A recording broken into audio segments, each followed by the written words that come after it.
রাধে রাধে। চলো আজকে একটা নতুন ডিজাইন শিখি। আমি গ্যারান্টি দিয়ে বলতে পারি এই ডিজাইনটা তোমরা এর আগে কোথাও দেখোনি বা শেখোনি। একটা কাঁচের শিশি জোগাড় করে নিও, তার মধ্যে একটু প্রাইমার দিয়ে রং করে রেখে দিও ঘন্টাখানেকের জন্য, মানে শুকোনোর জন্য।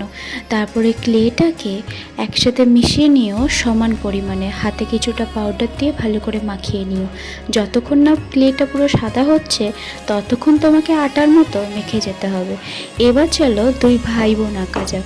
দুই ভাই বোন তো আঁকলাম সুন্দরভাবে, এবার এটা পালা শুকোনোর পালা। রাত ভোর রেখে দিলাম শুকাতে, এবার তারপরের দিন রং করার পালা।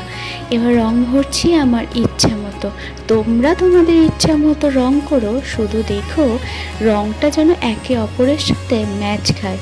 নতুন নতুন করতে অনেক অসুবিধা হবে জানি, কিন্তু তোমাকে পারতে হবে। চলো এবার দু ভাই বোনের হাত পা ইত্যাদিতে রং ভরিয়ে আঁকা যায়। আর ওই যে দূর আকাশে চাঁদ দেখা যায়, চাঁদটাকে নিয়েই হলো আজকের আসল খেলা। ছোটোবেলায় সহজ পাঠ বা বর্ণমালা অন্যান্য যে সমস্ত বই পড়তাম তার মধ্যে অয় অজগর, আই আমটি আমি খাবো পেরে, এইগুলো পড়তাম। আজকের ঠিক ওই দিয়ে তৈরি করলাম, মানে ওই দেখো ভাই চাঁদ উঠেছে। বলো তো আমার এই আইডিয়াটা তোমাদের কেমন লাগলো? একদম নতুনত্ব না?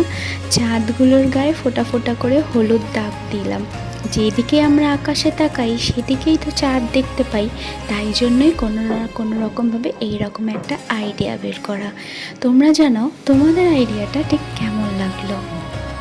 এটা একটা অর্ডারের মাল ছিল। সে আমাকে বলেছিল দিদিভাই তোমার যা ইচ্ছা সেরকম করে দিও। আমি ভাবতে ভাবতে এই রকম আইডিয়াটা মাথায় নিলাম। ভাবলাম চলো একটু নতুন কিছু করে তাকে উপহার দেওয়া যাক।